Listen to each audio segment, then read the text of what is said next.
Alright everyone, so I've got a very interesting discussion today, and it has to do with some of the new units that just got unveiled on the JP version, so we know that eventually those units and that collaboration will indeed be coming to global. Now, one part of the interesting discussion here is when is that going to be? And of course, with the Attack on Titan collaboration, we got it right away after the JP version got it, but there's a good chance that it was because of licensing issues. Maybe they didn't really have the license for the collaboration for very long, so they had to do it back to back. I'm not sure if they're going to run into those same kind of problems with this new collaboration, but there is a very good possibility that we get it pretty soon, or we might get it later on. Either way, though, we are going to get it, and we are going to get these new units, and that's the real thing that I wanted to spend most of the video talking about, because now we actually know the skill kit of these units, and I have to say, out of the collaboration units that we've had so far, I think this is probably the strongest set of units that we've seen. Now, I'm not saying all the collaboration units we've gotten so far are no good, because that's absolutely not true. I think SR Aaron is one of the best free units that we've been given in the game. The fact you got him for free, and you can get him up to 6 out of 6 for free when the Attack on Titan collaboration was out is absolutely insane. I know Mikasa is also used quite a bit as well, but these units really seem super strong for a collaboration event, and there is one in particular that I want to talk about here, who immediately I saw his first skill, and I was like, oh man, this is big for me, because I really like to use Pierce units, not just for PvP, but really mostly for farming. But I think this guy right here, Rugel, I think he's really going to be huge in Pierce teams for PvP specifically, because, you know, his second ability there, this is a problem with Howzer. Howzer is amazing. He's a phenomenal unit for PvE, obviously. He's also very strong in PvP, but the thing is, his second card, which is not his Pierce card, the one that just has extra crit damage,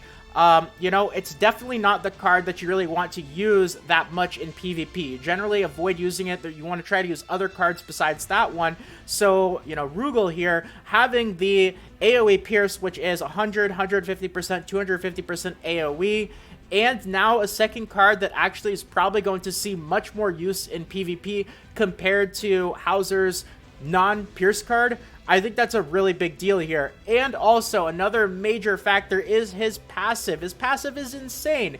When the hero survives with HP below 50%, removes all debuffs and fully heals the hero's HP, increases all stats by 15% once per battle. So, from my understanding here, this is a really big deal if you somehow manage to do enough damage to this guy to trigger the passive but not fully kill him. So you have to be really careful when facing him to make sure to do just the right amount of damage, or you're going to trigger the passive, he's going to heal up, and he's also going to get a stat buff as well.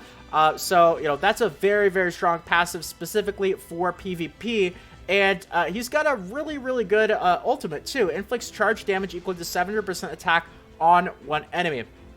So overall, I saw his skill kit and I was very impressed, and I think specifically for PvP, we could definitely see him replace Howzer in the typical Pierce comp. I don't think in PvE Howzer's really going to be going anywhere, because of course both of his cards are AoE, but really interested to try this guy out, especially because I am super into Pierce teams for pretty much anything. But there are, of course, a few other units that we know the skill kit, and they are still incredibly strong here. So we have Kyo's skill kit here, and man, this guy's passive is absolutely bonkers. I saw his Ignite skill, and I was immediately like, oh wow, that's pretty cool, but does he have a way to actually ignite himself? And the answer is, oh yeah, he definitely does. So I want to read off his passive, because I really think that's the strongest point about his skill kit here. At the start of every turn, applies 2 Ignite effects for 3 turns on all enemies. For each Ignite on the enemies, reduce damage dealt to allies by 5%. That's insane. That's absolutely crazy. I'm in love with this passive. Like, it's just gonna be so good for so many different applications. You're always gonna be getting those ignites, which of course triggers the Scorch for his second card, but also you know, it's gonna be useful for so many other situations as well. Just having that guaranteed debuff, you know, obviously it's gonna be increasing your survivability as well from the reduced damage dealt. It's just such a strong passive. Now let's get into his actual skill cards here. Inflicts co-destruction damage equal to 425% attack on one enemy. Co-destruction does increased damage per debuff on the target. There you go right there as well. I mean, his full skill kit here all works together. And that's a sign of an incredibly strong unit, is not only do they have, you know, maybe their unique that works well with one of their skills, or one of their skills works really well with their other skill, but the unique is kind of out of place. When you have a unit that has a skill kit that just works so unbelievably well together, all by itself here, that is a sign of insane strength right there. Then his next card, inflicts scorch damage equal to 250% attack on all enemies. Scorch damage increases by 25% per ignite on the target. So you can see the amount of benefit that you're going to end up getting from his absolutely insane passive, as well as his passive, of course, really benefiting a lot of other units that you can have on your composition as well. And to top it off here, his ultimate inflicts damage equal to 490% of attack on all enemies and applies an additional 2 ignite effects for 3 turns. That's in effect, or in addition to his passive. And Ignite as well is going to increase the damage that they take by 10%, and that's in addition to obviously all the extra effects that he has on his skill cards. So super insane skill kit. I want to say, at least just judging off of his skill kit, this has to be one of the strongest looking skill kits on a collaboration unit that we've seen so far. But also, it's really tough to tell just based on the skill kit. You know, it has to actually, we have to have some time to really test out these units and really see the kind of impact that they're going to make on the game. But there are still 2 left here. Now we get into, in my opinion, probably the weakest of these new collaboration units. I'm not saying she's bad or anything, but I think in comparison to all the other units that you'll see, her skill kit feels weaker than the other ones. So you have Athena, cancels stances on one enemy and inflicts damage equal to 500% attack, then stunts for 1 turn. So I believe that is actually SR Aaron's skill card that he has as well. So it is going to do a decent amount of damage. It's going to cancel stances, and if you do get it up to rank 3, it is going to stun for 1 turn as well.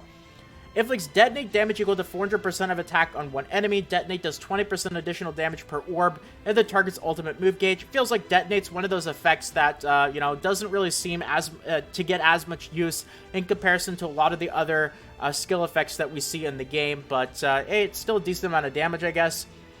And then her ultimate cancels stances on one enemy and inflicts damage equal to 700% of attack. And then her unique, when allies defeat enemies on allies' turns, reduce all enemies' ultimate move gauge orb by 2 at the end of your turn in PvP. So interesting there, but I mean, if you have to already be defeating enemies in order to trigger this. So, I mean, I'm not too sure exactly how many insane situations you're going to get out of the unique, but, you know, it's going to be difficult to tell. We'll kind of have to wait to see, test out these units here and really see the impact that they have on global. But there's still one unit that I am missing out here, and that is Mai. And Mai has a very strong skill kit. Once again, like 2 of the other units that we know about, her unique is crazy. This is a super strong unique here. When the hero skills are ranked up, increases basic stats by 15% for 2 turns. Now, that might not seem insane right off the top. I mean, even alone, it's still a very strong unique right there. But then, when you realize that her second skill card, Waltz of the Fire Dragon, is amplified damage, and you realize that increasing your basic stats isn't just 1 buff. It counts as 3 buffs, 1 for each of the 3 different stats. You end up getting 3 effects from the Amplify, and that boosts the damage of it by an insane amount. And you can get that just from her own unique by ranking up her cards. So, you know, her second card inflicts amplify damage equal to 250% attack on all enemies. Amplify, of course, has 30% additional damage per active buff on self. Then you have her first skill card, inflicts damage equal to 450% of attack on one enemy and depletes 3 ultimate move gauge orbs. I think we have a decent amount of units that have this type of skill card now. I want to say Red Escanor, Blue Lilia, probably some other ones that I don't know off the top of my head, but it's a good skill card for sure. And then, of course, her ultimate inflicts damage equal to 630% of attack on one enemy, ranks up the hero's skills. That's insane.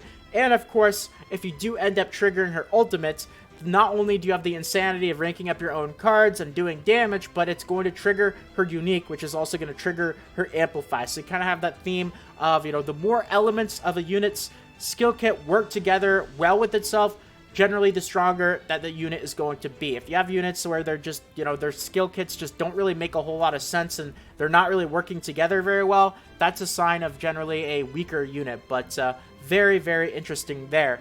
Now, there is also a screenshot here of the supposed banner.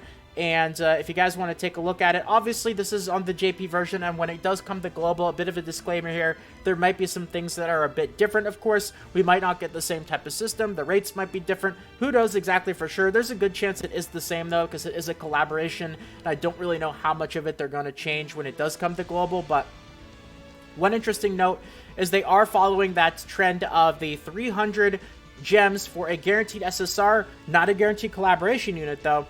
And then at 600 gems spent on the banner, you do get a guaranteed collaboration unit. Now, something I did notice though, and I really hope that this changes when it comes to global, and this is a trend that I do not want to see start to happen. We've seen it, obviously it makes sense for the celebration, the half anniversary banner, but I don't want to start to see this happen on our upcoming banners more so, and that is these units that have a rate up that's less than the 0.5%. I believe from what it looks like on the JP version, and I hope I'm wrong about this, or I hope that they change this, but the rate up on the collaboration units is only 0.35% instead of the 0.5% that we typically see on rate up banners. So anyway, that's just a bit to take away. I wanted to share this with you guys. I think that these units are strong enough to the point where I absolutely feel like it's worth talking about this and really bringing this discussion to the global sense. I know we're not getting this right now, but it's important to keep note that eventually this collaboration is going to be coming. It might even be sooner than you think, and knowing that these units are going to be coming might end up changing your plans for gems and all that sort of stuff. But I know we've got so much craziness going on global that a lot of you guys probably don't even want to think about that sort of stuff, and I really don't blame you. There's so many temptations. Netmarble has been doing too good of a job of really trying to get us to spend all of our gems at every opportunity that we get. So anyway, I've thrown a bunch of info at you guys. I think I'm going to leave it here for the video. I hope that you guys enjoyed this discussion. If you did, you want more videos like this in the future, consider subscribing to the channel. Feel free to toss a quick like as well. It means more than you can imagine, so a huge thank you to all of you guys who decided to do that. Over 11,000 subscribers on the channel, and more Grand Cross Global videos should be popping up on the screen right about now, or in the suggested videos to your right or below.